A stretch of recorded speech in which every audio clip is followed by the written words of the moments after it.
ХМ-4208 узкий холодильник серии «Компакт» от белорусского производителя «Атлант». Холодильник создан на высоком дизайнерском уровне и соответствует современным тенденциям развития бытовой техники.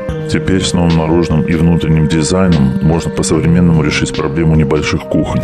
Белый цвет корпуса позволяет вписать модель практически в любой кухонный интерьер. Строгие четкие линии и формы будут оставаться актуальными на протяжении долгих лет службы. Холодильник достаточно вместительный и оснащен двумя отделениями в морозильной камере. Свежие и замороженные продукты загружаются в пластмассовые корзины. Холодильная камера общим объемом 132 литра имеет 3 полки из закаленного стекла с пластмассовым обрамлением и 3 барьера полки на двери, которые легко переставляются по высоте. При необходимости можно произвести регулировку температуры в холодильнике, используя ручку терморегулятора, которую устанавливают меткой на выбранном делении. Холодильник Атлант ХМ-4208 – это достойный результат многолетнего опыта создания качественных и надежных изделий, которые своей работой приносят радость миллионам семей.